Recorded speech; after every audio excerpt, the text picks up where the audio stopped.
Greetings and welcome to the channel. My name is Dr. Narcissistic, transformational coach here at Inner Mileage, where we help folks optimize, heal, and transform their lives so they can meet their goals and overcome limiting beliefs. Today we're going to talk about the nexus or the difference between who you are versus who you think you are, or who you think you are versus who you are. So you realize that if you ask the question, who are you? Most people will answer with their names, their habits, their personality, and so forth. But who you are is not the version of yourself conditioned by trauma.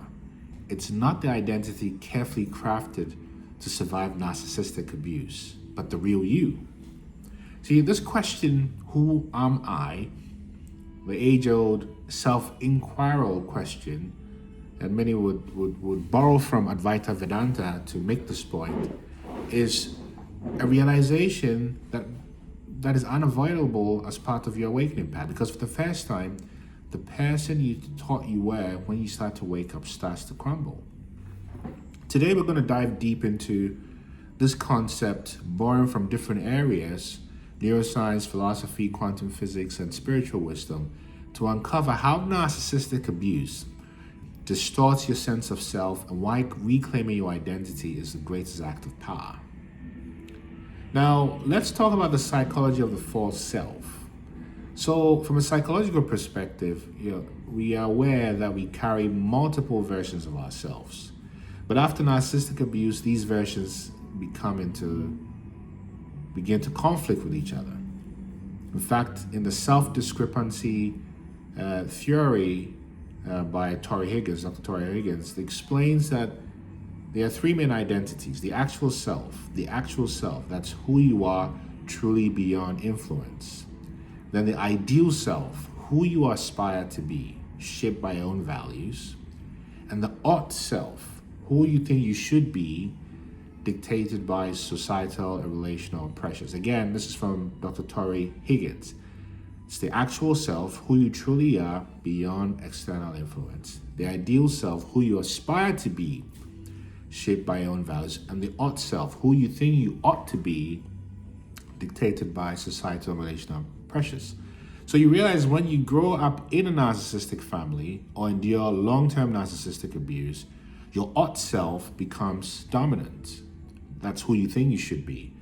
And you suppress authenticity in order to survive.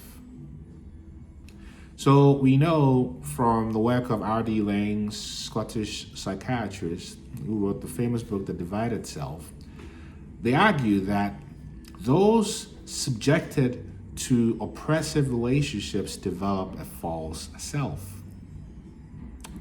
a persona created to please others and avoid conflict. This false self becomes so ingrained over time, the real self atrophies.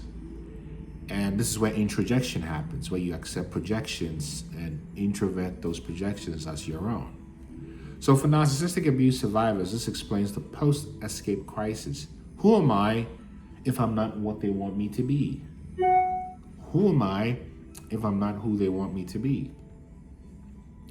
So you realize trauma rewires the brain, and this is how it happens. Your sense of self isn't just psychological, it's biological. And neuroscience shows that long-term emotional abuse physically rewires your brain, creating self-doubt and identity confusion. And when you think about it, let's start with a shrinking of your hippocampus, which is the place responsible for your memory and self-awareness. It shrinks under prolonged stress. So it makes it harder for you to remember who you are, why you love certain things, and why you once believed certain things. You become foggy and disoriented. So there's a shrinking of your hippocampus, the place of your memory. Then you have a hyperactive amygdala.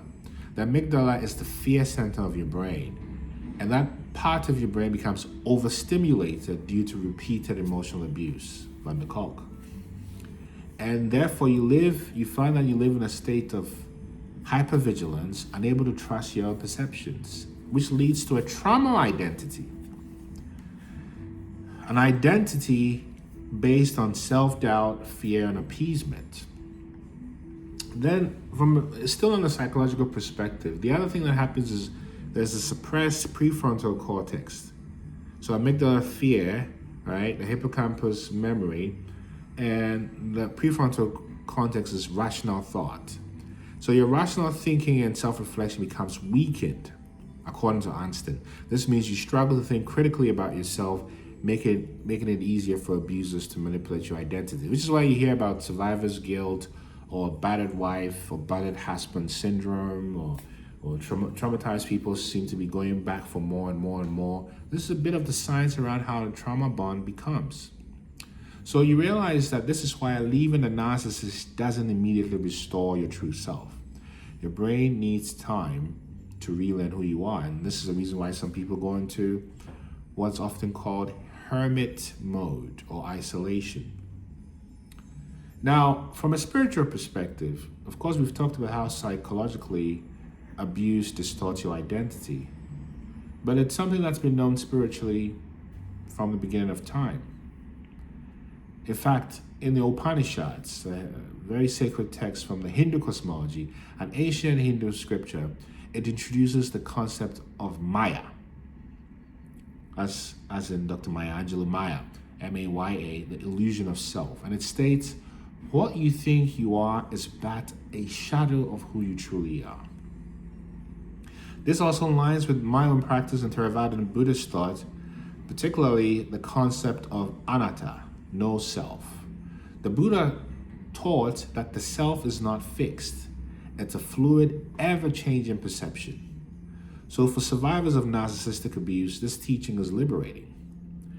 It's liberating in that you realize that the self that was gaslighted, belittled, and even manipulated cannot be the real self. It's an adaptation.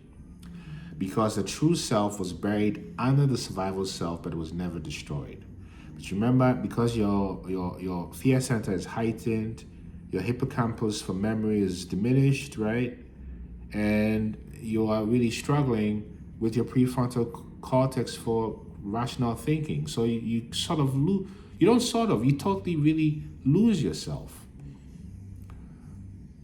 until you wake up and decide to discover yourself. Now, to support this, we're going to quantum physics, which is very familiar to a lot of people these days because we're in the quantum realm. Quantum physics suggests that reality is shaped by perception.